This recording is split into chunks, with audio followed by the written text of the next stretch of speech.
ಆರ್ತಿ ಮದುವೆ ಸಂತೋಷ್ ಅನ್ನೋ ಹುಡುಗನ ಜೊತೆ ಸೆಟಲ್ ಆಗಿರುತ್ತೆ. ಆರ್ತಿ ಮತ್ತೆ ಅವಳ ಮನೆಯವರು ಎಲ್ಲರೂ ಮದುವೆ ತಯಾರಿಲಿ ಬ್ಯುಸಿ ಆಗಿರ್ತಾರೆ. ಆರ್ತಿಗೆ ಅವಳ ಫ್ರೆಂಡ್ಸು ಶಾಪಿಂಗಿಗೆ ಎಲ್ಲ ಹೆಲ್ಪ್ ಮಾಡ್ತಾ ಇರ್ತಾರೆ. ಆರ್ತಿ, ಆಲ್ಮೋಸ್ಟ್ ನಿನ್ನ ಮದುವೆ ಶಾಪಿಂಗ್ ಎಲ್ಲ ಕಂಪ್ಲೀಟ್ ಆದ ಹಾಗಾಯ್ತು. ನಾನಂತೂ ಈ ನಿನ್ನ ಮದುವೆ ದಿನ ಯಾವಾಗ ಬರುತ್ತೋ ಅಂತ ಕಾಯ್ತಾ ಇದ್ದೀನಿ. ನಿನ್ನ ಮದುವೆಲಿ ಸಖತ್ ಎಂಜಾಯ್ ಮಾಡ್ಬೇಕು ನಾನು. ಒಳ್ಳೆ ಕಥೆ ಕಣೆ ಅನ್ನು ನಿಂದು. ಮದುವೆ ಇರೋದು ನಂದು, ಆದರೆ ಮದುವೆ ದಿನದವರೆಗೂ ಕಾಯಕ್ಕಾಗಲ್ಲ ಅಂತ ಹೇಳ್ತಾ ಇರೋಳು ನೀನು. ಅದೆಲ್ಲ ಬಿಡು ಆರ್ತಿ, ನೀನ್ ಮದುವೆ ಆಗ್ತಾ ಇರೋ ಹುಡುಗನ ಬಗ್ಗೆ ಹೇಳೆ. ಅವ್ರು ಇರೋದು ಸಿಟಿನಲ್ಲಲ್ವಾ? ಹೋಗೆ ನೀನೊಳ್ಳೆ. ಏನ್ ಹೇಳಲೆ ನಾನು ಅವ್ರ ಬಗ್ಗೆ? ಓ, ನಾಚಿಕೆ ನೋಡ ನಾಚಿಕೆ. ಈಗಲೇ ಇಷ್ಟೊಂದು ನಾಚ್ಕೊಂಡ್ರೆ ಇನ್ನು ಮದುವೆ ದಿನ, ಮದುವೆ ಆದ್ಮೇಲೆ ಹೇಗೆ ನಿನ್ ಕತೆ? ಸುಮ್ಮನೆ ಇರೇನು, ರೇಗಿಸ್ಬೇಡ. ನಾನೇನು ನಾಚ್ಕೊಳ್ತಾನೂ ಇಲ್ಲ, ಏನೂ ಇಲ್ಲ ಅಲ್ವೇ? ಅವ್ರ ಬಗ್ಗೆ ಹೇಳು ಅಂದರೆ ನಾನು ಏನೇ ಹೇಳಿ? ಎಲ್ಲೋ ಒಂದೆರಡು ಸಲ ಫೋನಲ್ಲಿ ಮಾತಾಡಿದ್ದೀನಿ ಅಷ್ಟೇ. ಅಷ್ಟರಲ್ಲೇ ನನಗೆ ಎಷ್ಟು ನಾನು ಅವ್ರ ಬಗ್ಗೆ ತಿಳ್ಕೊಳ್ಳೋಕೆ ಸಾಧ್ಯ? ನನಗೆ ಇನ್ನೂ ಅಷ್ಟೆಲ್ಲ ಗೊತ್ತಾಗಿಲ್ಲ. ಬಟ್ ನನಗೆ ಗೊತ್ತಾಗಿರೋ ಮಟ್ಟಿಗೆ ಒಳ್ಳೆಯವರಿದ್ದಾರೆ, ಒಳ್ಳೆ ಹುಡುಗ, ಅಷ್ಟು ಮಾತ್ರ ಹೇಳಬಲ್ಲೆ. ಅಷ್ಟೇನೇನೆ? ಹೋಗೆ, ನನಗೆ ನಂಬಕ್ಕಾಗ್ತಿಲ್ಲ. ಹೇಳೆ, ಪರವಾಗಿಲ್ಲ, ನಿನ್ನ ಹುಡುಗನ ಬಗ್ಗೆ ಹೇಳು. ಇನ್ನೇನೇ ಇದ್ರು ಮದುವೆ ಆದ್ಮೇಲೆ ಬೇಕಾದರೆ ಹೇಳ್ತೀನಿ, ಸರಿನಾ? ಸರಿ ಬಿಡಮ್ಮ, ನಡಿ ನಡಿ ಹೊರಡೋಣ, ಲೇಟ್ ಆಗುತ್ತೆ. ಕೆಲವು ದಿನಗಳಲ್ಲೇ ಆರ್ತಿ ಮತ್ತೆ ಸಂತೋಷ್ ಮದುವೆ ಆಗುತ್ತೆ. ಆರ್ತಿ ಮದುವೆ ಆಗಿ ಸಂತೋಷ್ ಮನೆಗೆ ಬರ್ತಾಳೆ. ಆರ್ತಿ ಗಂಡ ಸಂತೋಷ್ ಒಂಥರ ಅಹಂಕಾರದ ಸ್ವಭಾವದವನಾಗಿರ್ತಾನೆ. ಅವನ ಈ ಸ್ವಭಾವ ಆರ್ತಿಗೆ ಗೊತ್ತಿರಲ್ಲ. ರೀ, ನಾನು ನಿಮಗೆ ಟೀ ಮಾಡ್ಕೊಂಡು ಬರ್ಲಾ? ಮದುವೆ ಆಗಿ 5 ದಿನ ಆಗ್ತಾ ಬಂತು, ಇನ್ನೂ ನಿನಗೆ ನಾನು ಟೀ ಕುಡಿಯಲ್ಲ, ಕಾಫಿ ಕುಡಿಯೋದು ಅನ್ನೋದು ಅರ್ಥ ಆಗಿಲ್ವಾ? ಹಳ್ಳಿಲಿದ್ದವ್ರಿಗೂ ಸಿಟಿಲಿರೋರ್ಗೂ ಇದೇ ವ್ಯತ್ಯಾಸ. ಏನು ಮಾಡೋದು? ಸಂತೋಷ್ನ ಈ ಮಾತು ಆರ್ತಿಗೆ ಸರಿ ಅನ್ಸಲ್ಲ. ಯಾಕೆ ಈ ಥರ ಮಾತಾಡ್ತಾರೆ ಅಂತ ಕೂಡ ಅನ್ಸತ್ತೆ. ಆದರೆ ಅವಳು ಏನು ಹೇಳದೆ ಸುಮ್ಮನಾಗ್ತಾಳೆ. ಸೈಲೆಂಟಾಗಿ ಹೋಗಿ ಅವನಿಗೆ ಕಾಫಿ ಮಾಡ್ಕೊಂಡು ಬಂದು ಕೊಡ್ತಾಳೆ. ರೀ, ಕಾಫಿ ತಗೊಳ್ಳಿ. ಹಾಂ ಆರ್ತಿ, ಸಾಯಂಕಾಲ ನಾನು ನಿನ್ನನ್ನು ಸ್ವಲ್ಪ ಹೊರಗಡೆ ಸಿಟಿ ಎಲ್ಲ ಸುತ್ತಾಡ್ಸ್ಕೊಂಡು ಬರೋಕ್ಕೆ ಕರ್ಕೊಂಡು ಹೋಗೋಣ ಅಂತ ಅಂದ್ಕೊಂಡಿದ್ದೀನಿ. ಇಲ್ಲಿವರೆಗೂ ಹಳ್ಳಿಲಿದ್ದ ನೀನು ಮೊದಲನೇ ಸಲ ಸಿಟಿಗೆ ಬಂದಿದೀಯಾ. ಹಳ್ಳಿಲಿ ಬರೀ ದನ ಕರು ಎಮ್ಮೆ ಇವನ್ನೇ ನೋಡ್ಕೊಂಡು ಇದ್ದವಳು. ಹಾಗಾಗಿ ನಿನ್ನನ್ನು ಒಂದು ಸ್ವಲ್ಪ ಸಿಟಿ ಎಲ್ಲ ನೋಡಲಿ ಅಂತ ಆಚೆ ಕರ್ಕೊಂಡು ಹೋಗೋಣ ಅಂತ ಅಷ್ಟೇ.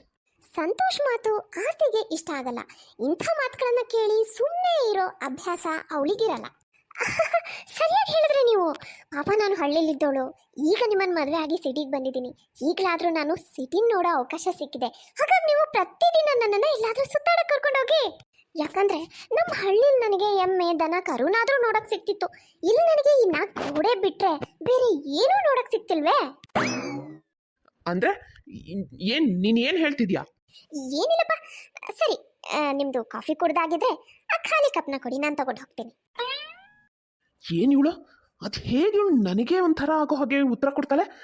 ಇಲ್ಲ, ಇವಳನ್ನ ಸ್ವಲ್ಪ ಸುಧಾರಿಸಲೇಬೇಕು. ಆರ್ತಿ ಕಿಚನ್ನಲ್ಲಿ ಅಡುಗೆ ಮಾಡ್ತಿರ್ತಾಳೆ. ಆಗ ಅವಳಿಗೆ ತವ್ರ ಮನೆಯಿಂದ ಕಾಲ್ ಬರುತ್ತೆ. ಹಲೋ, ಹಾಪ್ಪ ಹೇಳಿ. ಆರ್ತಿ, ನಿಮ್ಮಪ್ಪ ಅಲ್ಲಮ್ಮ, ನಾನು ಮಾತಾಡ್ತಿರೋದು. ಅಮ್ಮ ಹೇಳಮ್ಮ, ಹೇಗಿದ್ಯಾ? ನಾನು ಆರಾಮಿದ್ದೀನಮ್ಮ. ಅಂದಹಾಗೆ ಅಳಿಯಂದ್ರೆ ಹೇಗಿದ್ದಾರೆ? ಆರಾಮಾಗಿದ್ದಾರಾ? ಹ್ಞೂಮ್ಮ, ಆರಾಮಾಗಿದ್ದಾರೆ. ಸರಿ ಆರ್ತಿ, ಅಳಿಯಂದ್ರಿಗೆ ಹೇಳಮ್ಮ, ಅವರಿಗೆ ಬಾಕಿ ಉಳಿದಿರೋ 50,000ನ ಅವ್ರ ಅಕೌಂಟಿಗೆ ಕಳಿಸಿದ್ದೀವಿ. ಅವ್ರಿಗೆ ಹೇಳ್ಬೇಡ ಆಯ್ತಾ? ಏನಮ್ಮ, 50,000 ಕಳಿಸಿದ್ದೀರಾ? ಸರಿ ಆಯಿತು. ಅದು ಸರಿ, ಅವರು ನಿಮ್ಮ ಹತ್ರ ಹಣ ಯಾಕೆ ತಗೋತಾ ಇದ್ದಾರೆ? ಇದೇನಾದರೂ ವರದಕ್ಷಿಣೆ ಹಣನಾ? ಆರ್ತಿ, ನೀನು ಇದ್ರ ಬಗ್ಗೆ ಎಲ್ಲ ತಲೆ ಕೆಡಿಸ್ಕೋಬೇಡಮ್ಮ. ನೀನು ಆರಾಮಾಗಿ ನಿನ್ನ ಗಂಡನ ಮನೆ, ನಿನ್ನ ಗಂಡನ ಮನೆಯವ್ರ ಕಡೆ ಗಮನ ಕೊಡು. ಹಾಂ, ಸರಿ ಆಯ್ತಮ್ಮ. ಆರ್ತಿ, ಜಾಸ್ತಿ ಚಿಂತೆ ಮಾಡೋಕ್ಕೆ ಹೋಗ್ಬೇಡಮ್ಮ. ನಾನು ನಿಮ್ಮಪ್ಪ ಇಬ್ಬರು ಮುಂದಿನ ವಾರ ನಿನ್ನ ನೋಡೋಕ್ಕೆ ನಿಮ್ಮ ಮನೆಗೆ ಬರ್ತೀವಿ, ಆಯಿತಾ? ಅಮ್ಮ, ನಿಜನಾ? ನೀನು ಅಪ್ಪ ಬರ್ತಾ ಇದ್ದೀರಾ? ನನಗಂತೂ ತುಂಬ ಖುಷಿ ಆಯಿತು. ಹೂನಮ್ಮ, ನಮಗೂ ನಿನ್ನನ್ನು ನೋಡಬೇಕು ಅಂತ ತುಂಬ ಅನ್ನಿಸ್ತಾ ಇದೆ. ಎಷ್ಟೋ ದಿನ ಆದ ಹಾಗಾಗಿದೆಯಮ್ಮ. ಅದಕ್ಕೆ ಬಂದು ನಿನ್ನನ್ನು, ನಿಮ್ಮ ಮನೆಯವ್ರನ್ನೆಲ್ಲನೂ ಮಾತಾಡಿಸಿ ನಿಮ್ಮ ಜೊತೆ ಸ್ವಲ್ಪ ದಿನ ಇದ್ದು ಬರ್ತೀವಿ. ಸರಿನಮ್ಮ, ಆಯಿತು.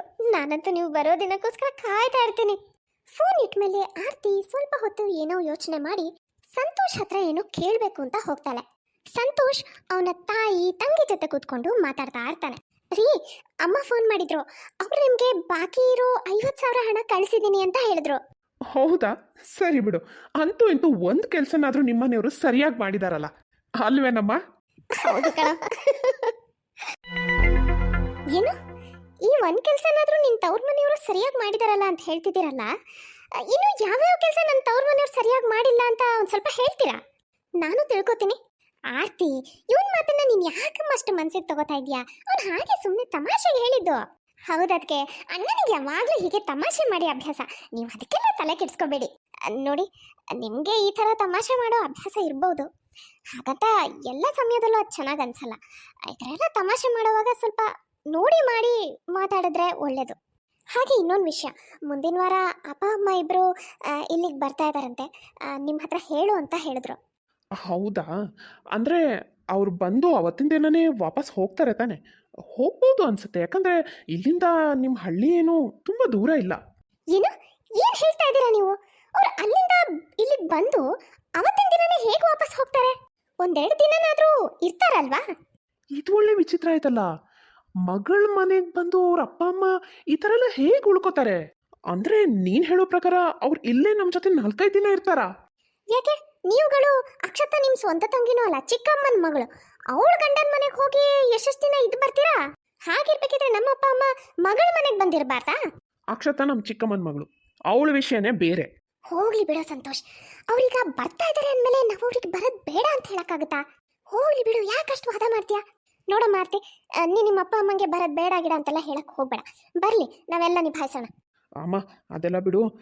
ನಾನು ಮದುವೆಗೆ ಅಂತ ತುಂಬ ದಿನ ರಜೆ ತೊಗೊಂಡ್ಬಿಟ್ಟೆ. ರಜೆ ಎಲ್ಲ ಕಂಪ್ಲೀಟ್ ಆಗಿದೆ. ಈಗ ಇಷ್ಟು ದಿನ ಸಂಬಳನೂ ಕಟ್ಟಾಗುತ್ತೆ. ಹಾಗಾಗಿ ನಾನು ನಾಳೆಯಿಂದನೇ ಆಫೀಸಿಗೆ ಹೋಗ್ತೀನಿ. ಈ ಕಟ್ಟಾಗಿರೋ ಸಂಬಳನ ನಮಗೆ ಯಾರು ಕೊಡ್ತಾರೆ ಹೇಳು? ಸರಿನಪ್ಪ, ಹಾಗೆ ಮಾಡು. ಆರ್ತಿ ಒಳಗಡೆ ಬಂದು ಯೋಚನೆ ಮಾಡೋಕೆ ಶುರು ಮಾಡ್ತಾಳೆ. ನನಗೆ ಇವ್ರುಗಳು ಎಲ್ಲರ ಮಾತು ಒಂಥರ ಟಾಂಟ್ ಕೊಟ್ಟು ಮಾತಾಡೋ ಥರ ಅನ್ಸುತ್ತೆ. ಬೇರೆ ನಮ್ಮ ಅತ್ತೆ, ನನ್ನ ನಾದ್ನಿ, ಇವ್ರುಗಳು ಬಿಡು, ನನ್ನ ಗಂಡನ ಮಾತು ಕೂಡ ಅದೇ ರೀತಿ ಅನ್ಸುತ್ತೆ. ಇವ್ರುಗಳಿಗೆ ಅದು ಯಾಕೆ ಇಷ್ಟೊಂದು ಅಹಂಕಾರ ಅನ್ನೋದು ಆ ದೇವರಿಗೆ ಗೊತ್ತಪ್ಪ. ನನಗಂತೂ ಅರ್ಥ ಆಗ್ತಿಲ್ಲ. ಅಲ್ಲ, ಇವ್ರುಗಳಿಗೆಲ್ಲ ಯಾಕೆ ಇಷ್ಟು ಅಹಂಕಾರ? ನಾನು ಹಳ್ಳಿಲಿದ್ದವಳು, ಇವರೆಲ್ಲ ಸಿಟಿಲಿರೋರು ಅನ್ನೋದಕ್ಕ ಏನಪ್ಪ ಒಂದು ಅರ್ಥ ಆಗ್ತಿಲ್ಲ. ಇವ್ರುಗಳೆಲ್ಲ ಮಾತಾಡೋ ರೀತಿ, ಯೋಚನೆ ಮಾಡೋ ರೀತಿನ ನೋಡ್ತಿದ್ರೆ ಇವ್ರುಗಳಿಗಿಂತ ನಾವುಗಳು ಅದು ಎಷ್ಟೋ ಪಟ್ಟು ಬೆಟರ್ ಅಂತ ಅನ್ಸುತ್ತೆ. ಹೀಗೆ ಆರ್ತಿ ಯೋಚನೆ ಮಾಡ್ತಿರ್ಬೇಕಿದ್ರೆ ಅಲ್ಲಿಗೆ ಸಂತೋಷ್ ಬರ್ತಾನೆ. ಆರ್ತಿ, ಇನ್ನೂ ರೆಡಿ ಆಗಿಲ್ವಾ ನೀನು? ನಾನು ಬೆಳಗ್ಗೆನೇ ಹೇಳಿದ್ನಲ್ವಾ ಹೊರಗಡೆ ಹೋಗೋಣ ಅಂತ. ಹಾ, ನೆನಪಿದೆ ರೀ. ನಾನು ರೆಡಿನೇ ಇದ್ದೀನಿ. ಇದೇ ಸೀರೆನೇ ಸಾಕು ಅಂತ ಅನ್ಸುತ್ತೆ. ಏನು ಈ ಸೀರೆನಾ? ಇದ್ರಲ್ಲಂತೂ ನೀನು ಪಕ್ಕ ಹಳ್ಳಿ ಗಮಾರಿ ಥರ ಕಾಣ್ತೀಯ. ಇದು ಸಿಟಿ, ನಿಮ್ಮ ಹಳ್ಳಿ ಅಲ್ಲ, ಮರಿಬೇಡ. ಸ್ವಲ್ಪ ಚೆನ್ನಾಗಿರೋ ಸೀರೆ ಉಟ್ಕೊಂಡಾದರೂ ರೆಡಿ ಆಗು. ಅಲ್ಲಿ ಹೊರಗಡೆ ನನ್ನ ಸ್ನೇಹಿತರು ಮೀಟ್ ಆಗೋದಿದೆ. ಅವರೆಲ್ಲ ನೀನು ಹೆಂಗೆಂಗೋ ಬಂದರೆ ಏನು ಅನ್ಕೊಳ್ಳಲ್ಲ. ಓ ಹಾಗಾದ್ರೆ ನೀವು ಆದಷ್ಟು ಬೇಗ ನನಗೊಂದಷ್ಟು ಶಾಪಿಂಗ್ ಮಾಡಿಸ್ಬೇಕಾಗುತ್ತೆ. ಯಾಕಂದ್ರೆ ನನ್ನ ಹತ್ರ ಇರೋದೆಲ್ಲ ಇದೇ ಥರ ಬಟ್ಟೆಗಳು. ನಾನು ಈ ಥರ ಬಟ್ಟೆಗಳನ್ನ ಹಾಕೊಂಡು ನಿಮ್ಮ ಜೊತೆ ಹೊರಗಡೆ ಬಂದು ಎಲ್ಲರೂ ನನ್ನ ನೋಡಿ ನಾನು ಹಳ್ಳಿಯವಳು ಅಂತ ಅವ್ರಿಗೆ ಗೊತ್ತಾಗೋಕ್ಕೂ ಮೊದಲು ಒಂದಷ್ಟು ಶಾಪಿಂಗ್ ಮಾಡಿಸ್ಬಿಡಿ, ಆಯ್ತಾ?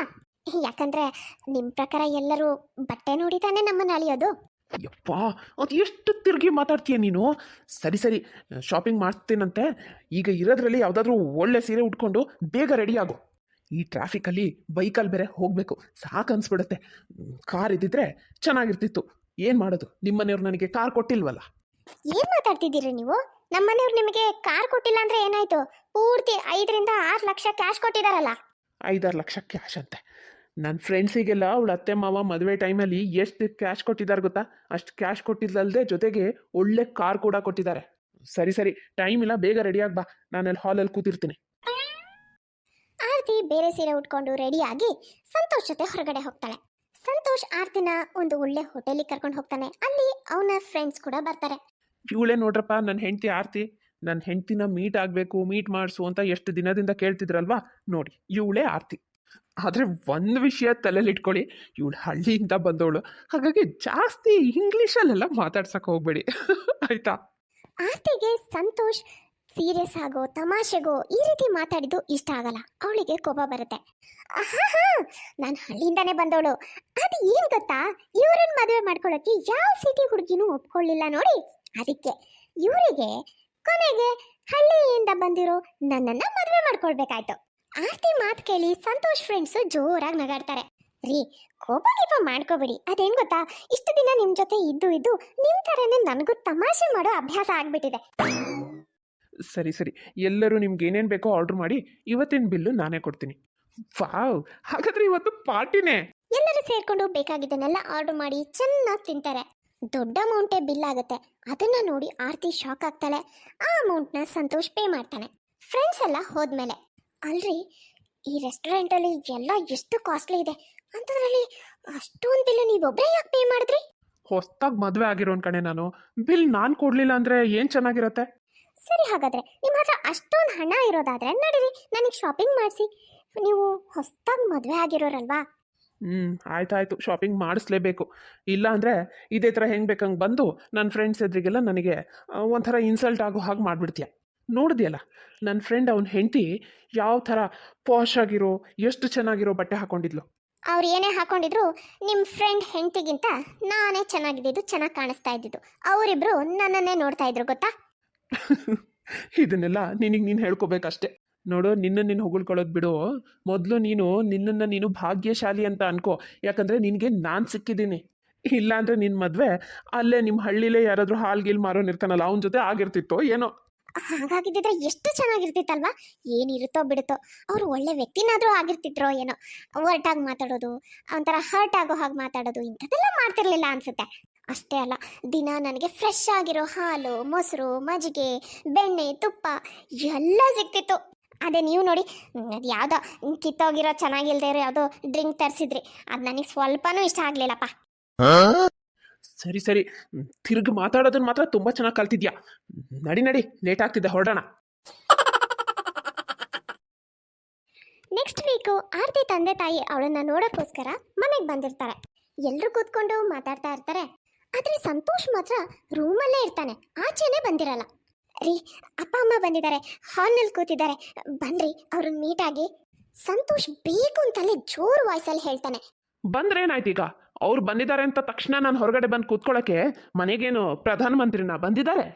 ಸ್ವಲ್ಪ ಹೊತ್ತಿರೋ, ನಂದು ಇನ್ನೂ ಒಂದಷ್ಟು ಕೆಲಸ ಇದೆ, ಮುಗಿಸ್ಬಿಟ್ಟು ಬರ್ತೀನಿ. ನಾನೇನು ಬಂದು ಅವ್ರನ್ನ ಮಾತಾಡ್ಸ್ಲಿಲ್ಲ ಅಂತ ಹೇಳಿ ಅವ್ರೇನು ವಾಪಸ್ಸಂತೂ ಹೋಗ್ಬಿಡಲ್ವಲ್ಲ. ಇಲ್ಲೇ ಒಂದಷ್ಟು ದಿನ ಇರಕ್ಕೆ ಅಂತ ತಾನೇ ಬಂದಿದ್ದಾರೆ. ಆರ್ತಿನೂ ಏನು ಕಡಿಮೆ ಇರಲ್ಲ, ಅವನ ಮಾತಿಗೆ ಸರಿಯಾಗಿ ಉತ್ತರ ಕೊಡ್ತಾಳೆ. ಹೌದಾ, ಸರಿ ಬಿಡಿ. ಅಮ್ಮ ಅಪ್ಪ ಅದೇನೋ ಗಾಡಿ ಕೊಡಬೇಕು ಅನ್ನೋ ವಿಷಯ ಮಾತಾಡ್ತಾ ಇದ್ರು. ಸರಿ, ನಿಮಗೆ ರೂಮಲ್ಲೇ ಇರ್ಬೇಕಂದ್ರೆ ಇಲ್ಲೇ ಇರಿ, ಪರವಾಗಿಲ್ಲ. ಹೌದಾ? ಇಲ್ಲಪ್ಪ, ನಂದೇನು ಕೆಲಸ ಇಲ್ಲ, ಈ ಎಲ್ಲ ಕೆಲಸ ಮುಗ್ದಿದೆ. ನಡಿ ಹೋಗಿ ನೋಡೋಣ ಅದೇನು ಮಾತಾಡ್ತಾ ಇದ್ದಾರೆ ಅಂತ. ಮತ್ತೆ ಅಳಿಯಂದ್ರೆ ಆರಾಮಿದ್ದೀರಾ? ಹಾಂ, ನಾನು ಆರಾಮಿದ್ದೀನಿ. ಈ ಸಿಟಿಲಂತೂ ಬಹಳ ಶೆಕೆನಪ್ಪ. ನಮ್ಮ ಹಳ್ಳಿಲಿ ಇಷ್ಟು ಶೆಕೆ ಇಲ್ಲ, ಬಹಳ ತಣ್ಣಗಿದೆ. ನಾವಿಲ್ಲಿ ಸಿಟಿಗೆ ಬಂದು ಈ ಮನೆಗೆ ಮುಟ್ಟಷ್ಟೊತ್ತಿಗೆ ಬೆವು ತರದು ಹೋಗ್ಬಿಟ್ವಿ. ಈ ಶೆಕೆ ತಡ್ಕೊಂಡು ನೀವು ಹೇಗಿರ್ತೀರೋಪ್ಪ? ಏನು ಮಾಡೋಕ್ಕಾಗುತ್ತೆ? ಮದುವೆಯಲ್ಲಿ ನೀವಂತೂ ನಮಗೆ ಎ ಸಿ ಕೊಟ್ಟಿಲ್ಲ, ಮತ್ತೆ ನಾವು ಈ ಶೆಕೆಯಲ್ಲೇ ಇರಬೇಕಾಗುತ್ತೆ. ನೀವೇನಾದರೂ ಎ ಸಿ ಕೊಡಿಸಿದ್ದಿದ್ರೆ ನಾವುಗಳು ತಣ್ಣಗಿರ್ತಿದ್ವಪ್ಪ. ಅದೇನೋ ಸರಿ, ಆದರೆ ಏನು ಮಾಡೋಕ್ಕಾಗತ್ತೆ ಹೇಳಿ. ನಾನು ಭಗವಂತನ ಹತ್ರ ಪ್ರಾರ್ಥನೆ ಮಾಡ್ತೀನಿ, ನಿಮಗೆ ಒಳ್ಳೆ ಪ್ರಮೋಷನ್ ಆಗಿ ಒಳ್ಳೆ ಸಂಬಳ ಬಂದು ನೀವೇ ಒಂದು ಎ ಸಿ ತಗೊಳ್ಳೋ ಹಾಗಾಗಲಿ. ಅವಾಗ ನಾವು ಇಲ್ಲಿ ಬಂದು ನಾವು ಒಂದೆರಡು ದಿನ ತಣ್ಣಗಿದ್ದು ಹೋಗ್ಬೋದು. ಸರಿ, ಇನ್ನೇನು ಮಾಡೋಕ್ಕಾಗತ್ತೆ, ನಾನೇ ತಗೊಳ್ಳೋದಾಯ್ತಲ್ಲ. ರೀ, ಅಪ್ಪ ಅಮ್ಮ ಯಾಕೆ ಎ ಸಿ ಕೊಡಿಸಿಲ್ಲ ಗೊತ್ತಾ? ಅದು ನಿಮಗೆ ಎ ಸಿಲೇ ಇದ್ದು ಅಭ್ಯಾಸ ಇರಲಿಲ್ವಲ್ಲ. ಮತ್ತು ಒಂದೇ ಸಲ ನಾವು ನಿಮಗೆ ಎ ಸಿ ಕೊಡಿಸಿ ಆ ಎ ಸಿ ತಣ್ಣ ಗಾಳಿಗೆ ನಿಮ್ಗೇನಾದರೂ ಹುಷಾರಿಲ್ದಾಗ ಆಗ್ಬಿಟ್ರೆ ಅಂತ ಹೇಳಿ ಯೋಚನೆ ಮಾಡಿನೇ ಅಪ್ಪ ಅಮ್ಮ ಎ ಸಿ ಕೊಡಿಸಿಲ್ಲ ಗೊತ್ತಾ? ಆರ್ತಿ, ಅದು ಹೋಗ್ಲಿ ಬಿಡು. ನಾನು ಊರಿಂದ ಬರಬೇಕಿದ್ರೆ ಒಂದೆರಡು ಥರದ್ದು ಉಪ್ಪಿನಕಾಯಿ, ಚಕ್ಲಿ, ಕೋಡ್ಬಳೆ, ಹೋಳಿಗೆ ಎಲ್ಲ ಮಾಡ್ಕೊಂಡು ಬಂದಿದ್ದೀನಿ. ಈ ಬ್ಯಾಗಲ್ಲಿದೆ, ಎಲ್ಲ ಎತ್ತಿಡ್ಕೊ. ನಿಮ್ಗೆಲ್ರಿಗೂ ಏನೇನು ಇಷ್ಟ ಆಗುತ್ತೋ ಎಲ್ಲ ಮಾಡ್ಕೊಂಡು ಬಂದಿದ್ದೀನಿ. ಹಾಗೆ ಅಳಿಯಂದ್ರೆ ನಿಮ್ಗೊಂದು ಶರ್ಟ್ ಕೂಡ ತಂದಿದ್ದೀವಿ. ಸಂತೋಷ್ ಅತ್ತೆ ಮಾವ ತಂದಿರೋ ಶರ್ಟ್ನ ನೋಡಿ ಕೋಪದಿಂದ ಹೇಳ್ತಾನೆ. ಇದೆಂತ ಶರ್ಟು? ಇಷ್ಟು ಚಿಕ್ಕ ಸೈಜ್ ಇದೆ, ಇದು ನನಗೆಲ್ಲಿಂದ ಬರುತ್ತೆ? ಇದು ನೀವು ವಾಪಸ್ ತೊಗೊಂಡು ಹೋಗಿ. ಇದ್ರದ್ದು ಕ್ವಾಲಿಟಿನೂ ಅಷ್ಟಕ್ಕಷ್ಟೇ ಇದೆ. ಇದು ನೀವು ತಗೊಂಡು ಹೋಗಿ ನಿಮ್ಮ ಹಳ್ಳಿಲೇ ಯಾರಿಗಾದ್ರೂ ಕೊಡಿ, ಖುಷಿಯಿಂದ ಹಾಕೊಳ್ತಾರೆ. ಆರ್ತಿ ತಕ್ಷಣ ಸಂತೋಷ್ ಕೈಯಿಂದ ಆ ಶರ್ಟ್ನ ಇಸ್ಕೋತಾಳೆ. ಅರೆ, ಇದೇ ಚಿಕ್ಕ ಸೈಜ್ ಅಂತ ಅನ್ನಿಸ್ತಿಲ್ವಲ್ಲ, ಇದು ನಿಮಗೆ ಬರುತ್ತೆ. ನೀವು ಅವತ್ತು ಮಾಲ್ನಲ್ಲೂ ಇದೇ ಸೈಜ್ ಶರ್ಟ್ ತಾನೇ ನೋಡ್ತಾ ಇದ್ದಿದ್ದು. ಹೋಗ್ಲಿ ಬಿಡಿ, ನೀವು ಹಾಕೊಂಡಿಲ್ಲ ಅಂದರೆ ಪರವಾಗಿಲ್ಲ. ಈ ಶರ್ಟ್ ನನಗಂತೂ ತುಂಬ ಇಷ್ಟ ಆಯಿತು. ಇದ್ರ ಕ್ವಾಲಿಟಿನೂ ಅಷ್ಟೇ ತುಂಬ ಚೆನ್ನಾಗಿದೆ. ಇದನ್ನ ಸ್ವಲ್ಪ ಆಲ್ಟ್ರ್ ಮಾಡಿಸಿ ನಾನೇ ಹಾಕೋತೀನಿ, ಇದು ನನಗೆ ತುಂಬ ಚೆನ್ನಾಗಿ ಕಾಣಿಸುತ್ತೆ. ಅಮ್ಮ ಅಪ್ಪ, ಈ ಶರ್ಟ್ ತುಂಬ ಚೆನ್ನಾಗಿದೆ, ನೀವು ಇದನ್ನ ತಂದು ತುಂಬ ಒಳ್ಳೆ ಕೆಲಸ ಮಾಡಿದ್ರಿ. ನಿಮಗೆ ಗೊತ್ತಾ, ಇಲ್ಲೇ ನಮ್ಮ ಪಕ್ಕದ ಮನೆ ಹುಡುಗಂದು ಮೊನ್ನೆ ತಾನೇ ಮದುವೆ ಆಯಿತು. ಅವ್ನ ಅತ್ತೆ ಮಾವ ಮೊದಲನೇ ಸಲ ಬರಬೇಕಿದ್ರೆ ಎಷ್ಟೆಲ್ಲ ಕಾಸ್ಟ್ಲಿ ಗಿಫ್ಟ್ಸು, ಒಳ್ಳೊಳ್ಳೆ ಸ್ವೀಟ್ಸು ತಂದಿದ್ರು. ಆದರೆ ನಮ್ಮ ಮನೆಗೆ ಬಂದಿರೋದು ಬರೀ ಚಕ್ಲಿ, ಕೋಡುಬಳೆ. ಬಿಗ್ರೆ, ಹೊರಗಡೆಯಿಂದ ತರೋ ತಿಂಡಿಗಳಿಗಿಂತ ಇವೆಲ್ಲ ನಾನು ಕೈಯಾರೆ ಮನೇಲಿ ಮಾಡಿರೋದು. ಅವೆಲ್ಲದ್ರಿಗಿಂತ ಇದು ತುಂಬ ಒಳ್ಳೆಯದು. ಉಪ್ಪಿನಕಾಯಿ ಅಂತೂ ಅಷ್ಟು ಚೆನ್ನಾಗಾಗಿದೆ. ನೀವು ಹೊರಗಡೆ ಯಾವ ಅಂಗಡಿಗೆ ಹೋದ್ರೂ ನಿಮಗೆ ಈ ಥರ ಸಿಗಲ್ಲ. ನೀವು ತಿಂದು ನೋಡಿ ಬೇಕಾದ್ರೆ, ನಿಜವಾಗ್ಲೂ ನಿಮಗೆ ಇಷ್ಟ ಆಗುತ್ತೆ. ಹೌದು ಬೀಗ್ರೆ, ನಾವು ನಮ್ಮನೇಲಿ ಮಾಡಿದ್ದು ಅಂತ ಸುಮ್ಮನೆ ಹೇಳ್ತಾ ಇಲ್ಲ, ನಿಜವಾಗ್ಲೂ ತುಂಬ ಚೆನ್ನಾಗಾಗಿದೆ. ನೀವು ಒಂದ್ಸಲ ತಿನ್ನೋಡಿ, ಪ್ರತಿ ಸಲ ನಾವು ಇಲ್ಲಿಗೆ ಬರಬೇಕಿದ್ರೆ ಇವುಗಳನ್ನೇ ತೊಗೊಂಡು ಬನ್ನಿ ಅಂತ ನೀವು ಹೇಳ್ತೀರಾ. ಅಪ್ಪ ಅಮ್ಮ, ಅವುಗಳ ರುಚಿ ಇವ್ರಿಗೆ ಗೊತ್ತಿಲ್ಲ ನೋಡಿ, ಅದಕ್ಕೆ ಹೀಗೆ ಹೇಳ್ತಿದ್ದಾರೆ. ಆದರೆ ಅಮ್ಮನ ಕೈ ರುಚಿ ಏನು, ಅಮ್ಮ ಎಷ್ಟು ರುಚಿಯಾಗಿ ಮಾಡ್ತಾರೆ ಅಂತ ನನಗೆ ಗೊತ್ತು. ಅಪ್ಪ ಅಮ್ಮ, ನೀವು ಕಡಿಮೆ ಅಂದರೂ 15 ದಿನಕ್ಕೆ ಒಂದ್ಸಲನಾದರೂ ಇಲ್ಲಿಗೆ ಬಂದು ಹೋಗಿ ಮಾಡ್ತಾ ಇರಬೇಕು. ನೀವು ಬರೋದ್ರಿಂದ ನನಗೂ ಒಳ್ಳೆ ರುಚಿಯಾಗಿರೋ ತಿಂಡಿ ಸಿಗುತ್ತೆ. ಈ ಸಿಟಿಲಿ, ಈ ಮನೇಲಿ ಎಲ್ಲಿಂದ ಇಷ್ಟು ರುಚಿಯಾಗಿರೋ ತಿಂಡಿ ಸಿಗ್ಬೇಕು ಹೇಳಿ? ನೀನು ಏನು ಹೇಳ್ತಿದ್ಯಾ ಆರ್ತಿ? 15 ದಿನಕ್ಕೆ ಒಂದ್ಸಲ ಅವ್ರು ಇಲ್ಲಿಗೆ ಬರಬೇಕಾ? ಅವರಿಗೂ ಹಳ್ಳಿಲಿ ಕೆಲಸಗಳಿರುತ್ತೆ ತಾನೆ. 15 ದಿನಕ್ಕೆಲ್ಲ ಅವ್ರಿಗೆ ಹೇಗೆ ಬರೋಕ್ಕಾಗುತ್ತೆ ಅಲ್ವಾ ಅತ್ತೆ ಮಾವ? ಹಳ್ಳಿ ಅಂದರೆ ಅವಳ ಮಾತಿಗೆಲ್ಲ ನೀವು ತಲೆ ಕೆಡ್ಸ್ಕೋಬೇಡಿ. ಅವಳು ಹಾಗೆ ತಮಾಷೆ ಮಾಡ್ತಿರ್ತಾಳೆ, ಚಿಕ್ಕ ವಯಸ್ಸಿಂದ ಹಾಗೆ ಅವಳು. ಅಪ್ಪ ಅಮ್ಮ, ನೀವೆಲ್ಲರೂ ಮಾತಾಡ್ತಾ ಇರಿ, ನಾನು ಊಟಕ್ಕೆಲ್ಲ ಅಡುಗೆ ರೆಡಿ ಮಾಡ್ತೀನಿ. ತಕ್ಷಣ ಸಂತೋಷ್ ಎದ್ದು ಹೇಳ್ತಾನೆ, ನಾನು ಆರಾಮಾಗಿ ಕೂತ್ಕೊಂಡು ಮಾತಾಡೋ ಅಷ್ಟೆಲ್ಲ ಖಾಲಿ ಇಲ್ಲ, ನಂಗೊಂದು ಸ್ವಲ್ಪ ಹೊರಗಡೆ ಕೆಲಸ ಇದೆ. ಹೋಗಿ ಕೆಲಸ ಮುಗಿಸ್ಕೊಂಡು ನಾನು ಬರೋದಿನ್ನೇನು ಊಟದ ಟೈಮೇ ಆಗುತ್ತೆ.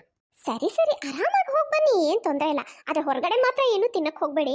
ಮತ್ತೆ ತಿಂದ್ಬಿಟ್ಟು ಅವತ್ತಾಗಿತ್ತಲ್ಲ, ತಿಂದ ಕೂಡಲೇ ಡಿಸೆಂಟ್ರಿ ಸ್ಟಾರ್ಟ್ ಆಗಿತ್ತಲ್ಲ, ಮತ್ತು ಆ ಥರ ಆಗ್ಬಿಟ್ರೆ ಕಷ್ಟ.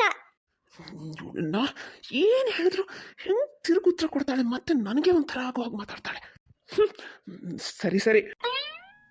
ಇವ್ರು ಹೀಗೆ ಯಾವಾಗಲೂ ಬಿಸಿ ಅಂತಲೇ ಇರ್ತಾರೆ. ಈ ಸಿಟಿ ಜನಕ್ಕೆ ಆರಾಮಾಗಿ ಕೂತ್ಕೊಂಡು ಮಾತಾಡೋದು, ಫ್ಯಾಮಿಲಿ ಟೈಮ್ನ ಎಂಜಾಯ್ ಮಾಡೋದು, ಇದಕ್ಕೆಲ್ಲ ಸಮಯ ಎಲ್ಲಿರುತ್ತೆ?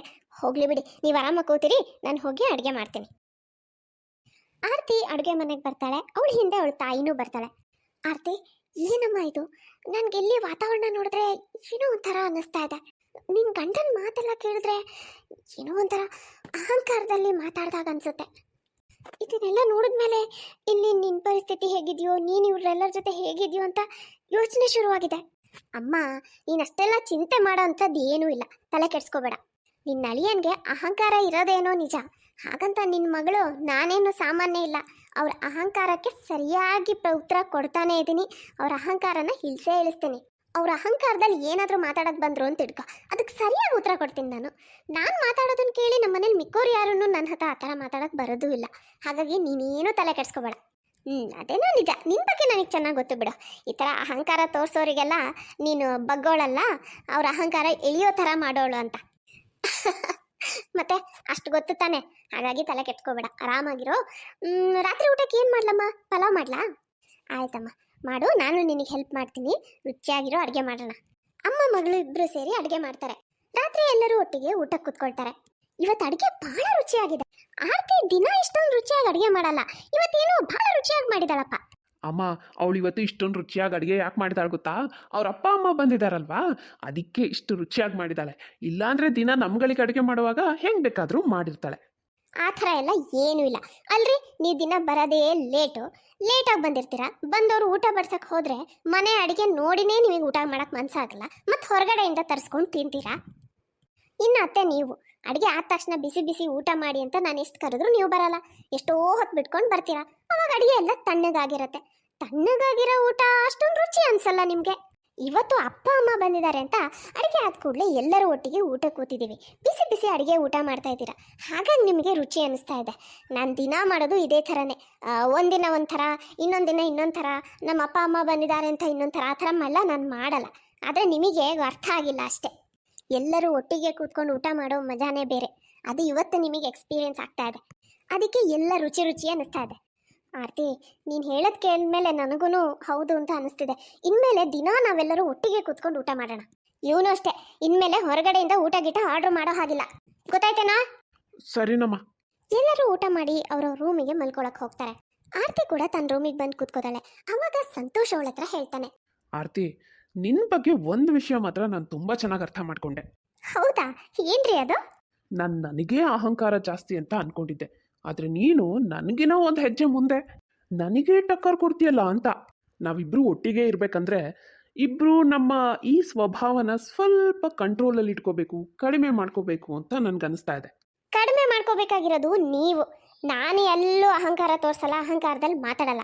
ಆದರೆ ನನ್ನ ಹತ್ರ ಯಾರಾದರೂ ಹಂಗೆ ಮಾತಾಡಕ್ಕೆ ಬಂದರೆ ನಾನು ಸುಮ್ಮನೆ ಇರೋಳಲ್ಲ ಅಷ್ಟೇ. ಹಾಗಾಗಿ ನೀವು ಒಂದು ಸ್ವಲ್ಪ ಕಡಿಮೆ ಮಾಡ್ಕೊಳ್ಳಿ, ನಾನಲ್ಲ. ಹಾಗಾಗಿ ನೀವು ನಿಮ್ಮನ್ನು ನನ್ನ ಜೊತೆ ಅಂತೂ ಕಂಪೇರ್ ಮಾಡೋಕ್ಕೆ ಬರಬೇಡಿ. ನಿಮ್ಮಷ್ಟು ಅಹಂಕಾರ ಎಲ್ಲ ನನಗಿಲ್ಲ, ನಿಮಗಿನ್ನ ನಾನು ಎಷ್ಟೋ ಬೆಟರು.